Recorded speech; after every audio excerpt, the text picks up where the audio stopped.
Bismillahirrahmanirrahim. Assalamualaikum. Salam sejahtera. Salam Malaysia Madani. Apa khabar semua? Saya harapkan anda dalam keadaan yang baik-baik saja. Terima kasih kerana bersama kami dalam Selamat Pagi Malaysia. Edisi Selasa 5 Disember 2023 bersama dengan Irfan Syamnas dan bersama juga saya Syafiqah Isa. Apa khabar Irfan? Sihat Alhamdulillah. Syafiqah apa khabar? Sihat juga. Warna bajunya warna apa Syafiqah pagi ni? Bagi senang sikitlah. Okey. Lilac lah.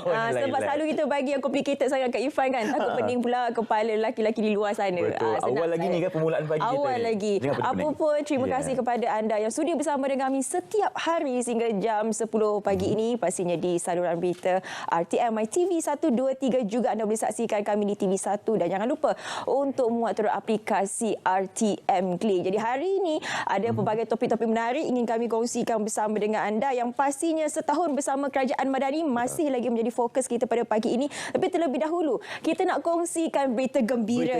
Disebabkan Syafiqah ceria pada pagi ini, kita teruskan juga dengan berita yang memberikan keceriaan kepada semua rakyat Malaysia. Ini kenaikan gaji penjawat awam pesara bakal dapat kabar gembira. Kalau kita lihat di sini kerajaan dijangka mengumumkan beberapa berita gembira buat penjawat awam dan pesara pada tahun depan, antaranya berkaitan dengan kenaikan gaji. Menteri Komunikasi dan Digital Fahim Fadzil berkata beberapa keputusan telah dicapai dalam mesyuarat Jemaah Menteri dan perkara berkenaan akan diumumkan kepada menteri atau ketua Setiausaha Negara. Dan bagaimanapun Wabi Fahmi yang juga jurucakap Kerajaan Perpaduan tidak memperincikan lanjut mengenai perkara tersebut, masih lagi misteri ketika ini.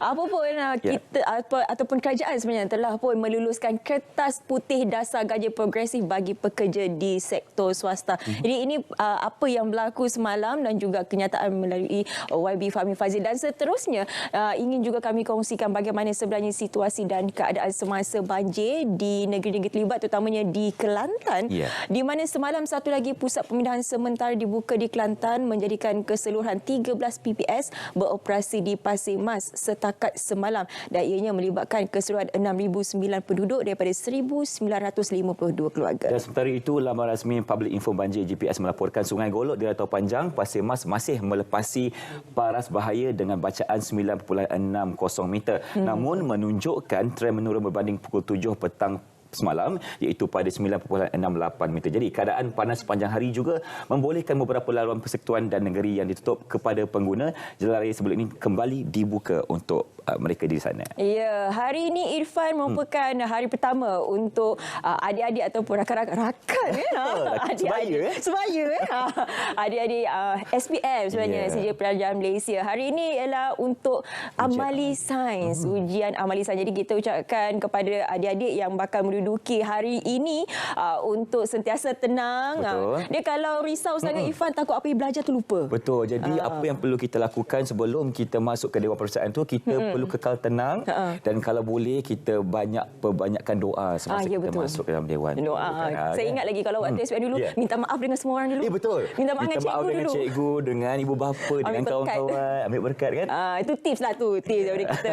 Okey, bukan apa Irfan, berkenaan dengan Kementerian Pendidikan di mana KPM terus komited memperkukuhkan sistem pendidikan negara dengan memfokuskan konsep pendidikan manusiawi. Jadi menterinya Fadhina Siddiq berkata konsep sedemikian dilaksana bagi melahirkan modal insan berketerampilan tinggi serta memastikan segala isu pendidikan dapat ditangani khususnya keciciran pelajar. Ya, dan untuk mengatasi isu keciciran pelajar ini adalah melahirkan sekolah-sekolah seperti Sekolah Bimbingan Jalinan Kasih SBJK untuk mengatasi anak-anak tanpa warga negara dan dokumen. Dan sementara itu program sekolah dalam hospital juga untuk anak-anak yang keuzuran tetapi tetap diberikan pendidikan ini, termasuk sekolah integriti dan pusat koreksional untuk anak-anak yang sedang menjalani hukuman. Jadi ini adalah inisiatif dilakukan oleh Kementerian Pendidikan Malaysia untuk terus memberikan pendidikan kepada semua golongan anak-anak kita, tidak termasuk juga yang mereka mungkin berada di hospital dan juga mereka yang menjalani hukuman seperti hukuman penjara. Okey, Irfan, kita nak teruskan momentum berita gembira itu tadi. Ini sedikit mengenai e-Madani.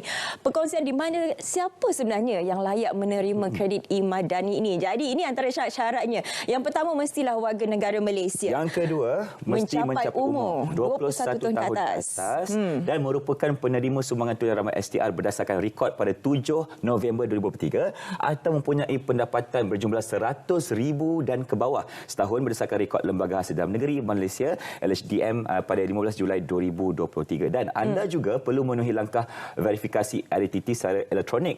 Know your customer dengan penyedia perkhidmatan e-dompet pilihan anda sebelum permohonan kredit e-Madani boleh dilakukan. Yang penting di bawah ni, nombor 4. Saya pernah menerima e-Belia Rahmah sebelum ini. Adakah saya turut layak menerima e-Madani? Jawapannya tidak layak untuk program ini kerana mereka telah menerima manfaat daripada kredit e-Belia Rahmah yang diperkenalkan. Jadi siapa yang dah menerima e-Belia ni tidak layak lah. Tidak layak. Irfan semak semula nanti. kena semak semula. Manalah tahu. Tapi disebabkan berita gembira ini juga ada manusia yang cuba untuk mengambil peluang yang tidak baik. Di sini kita lihat ya, jangan jadi mangsa penipuan tawar khidmat cash out kredit e-Madani. Jadi kena berwaspadalah dengan cubaan penipuan berkaitan dengan program e-Madani ini.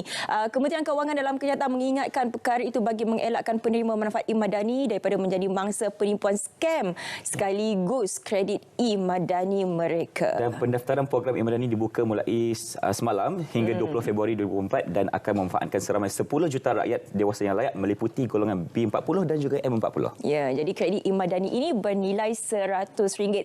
Jangan lupa sebelum kita nak berehat seketika, 4 hari, 3 hari lagi pun sebenarnya Jumaat ini. Betul. 8, 9 dan 10 bertempat di Stadium Nasional Bukit Jalil. Anda semua dijemput hadir beramai-ramai untuk memeriahkan lagi sebenarnya sambutan bersama Kerajaan Madani Malaysia Madani. Ini setahun, Irfan. Jadi pelbagai ruang yang akan dibuka di sana dan anda boleh lihatlah apa di antara pencapaian dan juga kejayaan sepanjang setahun Kerajaan Madani. Betul. Dan pada pagi ini juga kita akan bawakan kepada anda 2 kementerian yang akan bersama kita di Malaysia untuk kita lihat pencapaian sepanjang setahun bersama dengan Kerajaan Malaysia Madani. Okey,